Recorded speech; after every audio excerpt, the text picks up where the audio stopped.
S'accommoder de cette situation est finalement presque aussi criminel que de l'instaurer. Cette journée mondiale de lutte contre le VIH est l'occasion pour toutes les personnes concernées par le sida, les hépatites et les infections sexuellement transmissibles de faire entendre des revendications qui n'ont pas été entendues, en particulier ces 4 dernières années. Des franges entières de la population sont exclues de la recherche, du droit commun, des dispositifs de soins, de dépistage, de prévention, et cela du fait de leur caractère prétendument minoritaire. Plus que jamais, ce sont l'idéologie et l'électoralisme qui priment sur la science et sur les réalités de la pandémie. Et cela porte un nom, obscurantisme. Et cet obscurantisme est criminel. En cette période électorale, les politiques doivent enfin prendre en compte la parole des premiers et des premières concernés. Et de ceux et celles qui les soutiennent et qui luttent à leur côté. Les partis en lice doivent prendre des engagements clairs et annoncer des calendriers politiques à très court terme, parce qu'il y a urgence.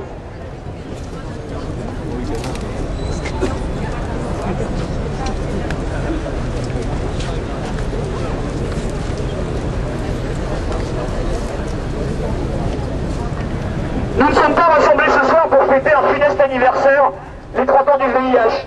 Le sida ne se fête pas, jamais. Nous ne sommes pas rassemblés pour nous plaindre ou mendier des miettes de considération. Nous sommes venus pour exiger que des décisions soient prises et des moyens dégagés, et vite. Nous exigeons que des lois contraignent enfin la recherche publique et privée à mettre au second plan sa logique de profit et à prendre en compte dans ses essais cliniques des populations aujourd'hui négligées. Les trans, les personnes co-infectées, les femmes et les enfants. Nous exigeons un retour à une aide médicale d'État gratuite et un droit au séjour pour soins tel qu'il existait avant que la dernière loi Besson ne le démantèle.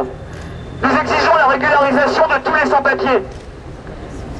Nous exigeons que l'État cesse de remplir les prisons, abolisse les lois sécuritaires qui ont pour conséquence l'incarcération de minorités déjà exposées à la pandémie, usagers de drogue, sans-papiers, travailleuses du sexe. Nous réaffirmons que la prison est tout sauf un lieu de soins et que les malades n'ont rien à y faire.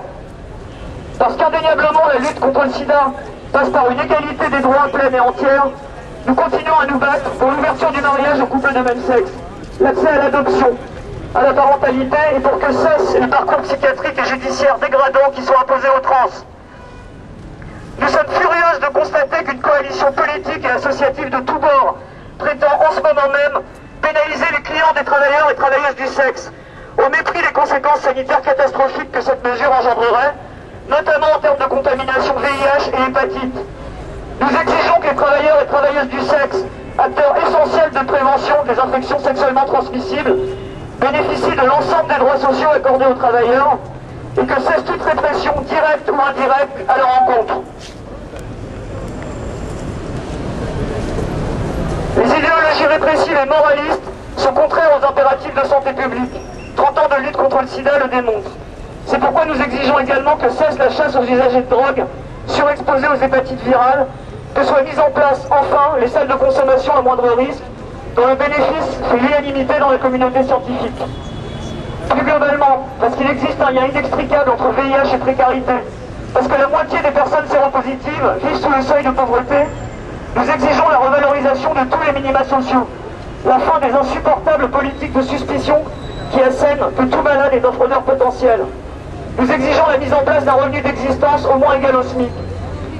Toute l'année, et particulièrement aujourd'hui, nous entendons que finalement tout va mieux, que la combinaison dépistage, prévention et médicamenteuse va permettre, dans un très proche avenir, une éradication pure et simple de l'épidémie. La généralisation du recours au dépistage est une mesure positive, mais insuffisante. Aujourd'hui en France, 50 000 séropositifs ignorent leur sérologie.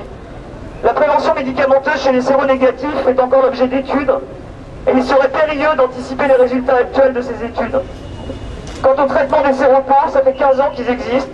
Ils font donc partie d'un arsenal de prévention qui aujourd'hui existe, mais ne concerne que les personnes dépistées.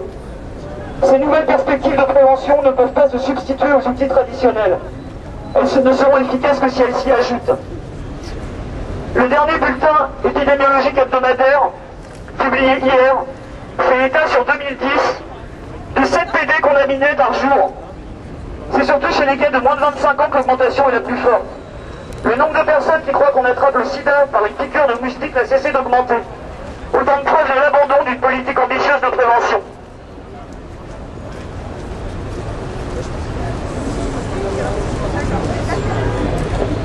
Donc merci d'être venu. Ce soir, en 2011, plus que jamais, le sida est une maladie politique.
Il faut la plier.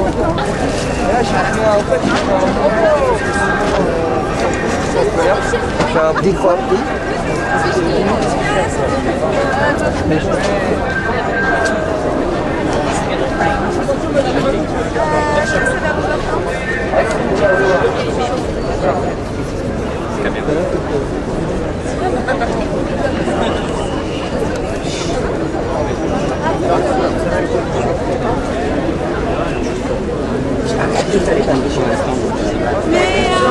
Mais non, mais il y a d'autres gens qui entendent.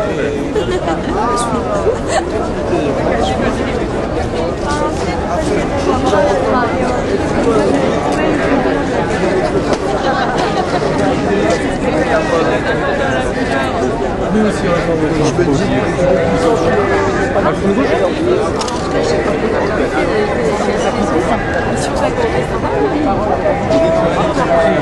Alors c'est qui leur candidat grand chaud là.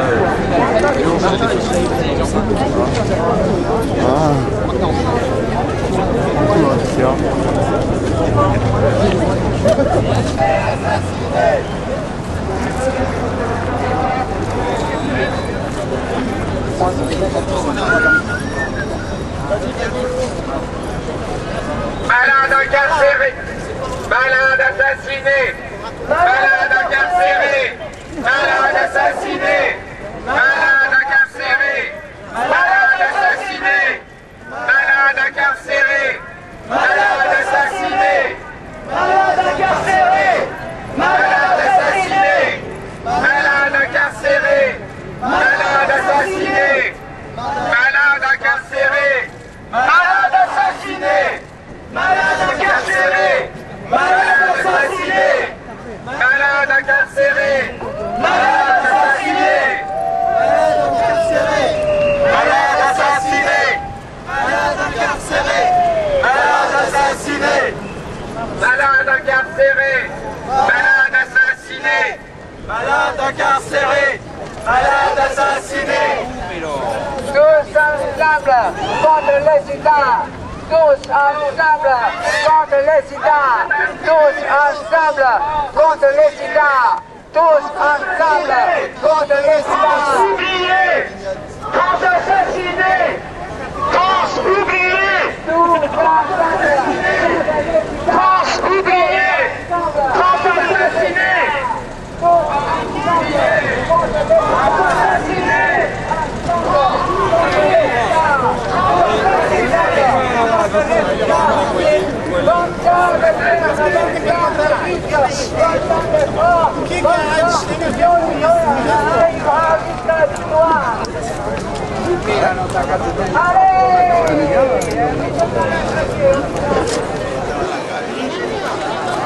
La lettre C, ressemble à la lettre C.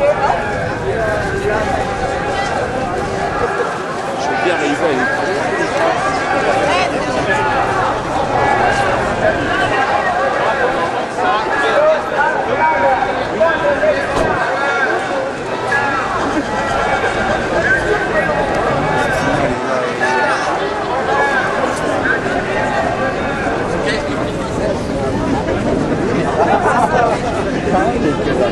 dit à Philippe, il lui a dit, alors à tout à l'heure, il lui a dit... Contre les sida, les trans ensemble, contre les sida.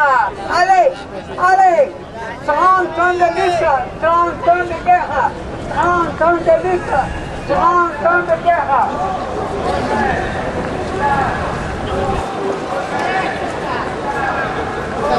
Ça va et toi?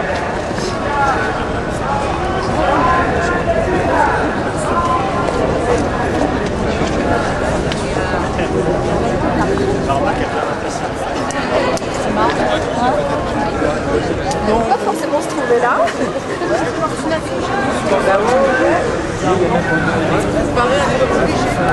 Ouais, moi aussi un petit peu. Elle est la muse de Michel Foucault, de Monique. Le mégaphone. Ouais, Il fait peur, je crois. non, il y a plus.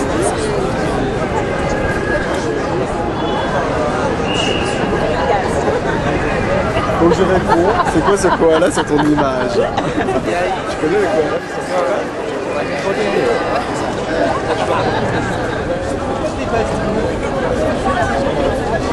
C'est-à-dire, on a le droit au sol mouillé. D'accord. C'est bon, on va essayer.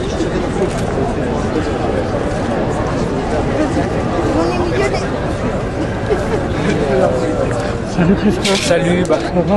Toujours les mêmes.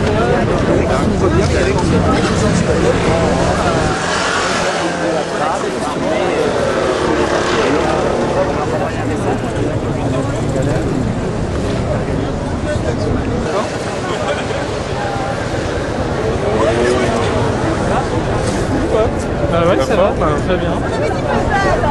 Bon, est-ce que c'est le bien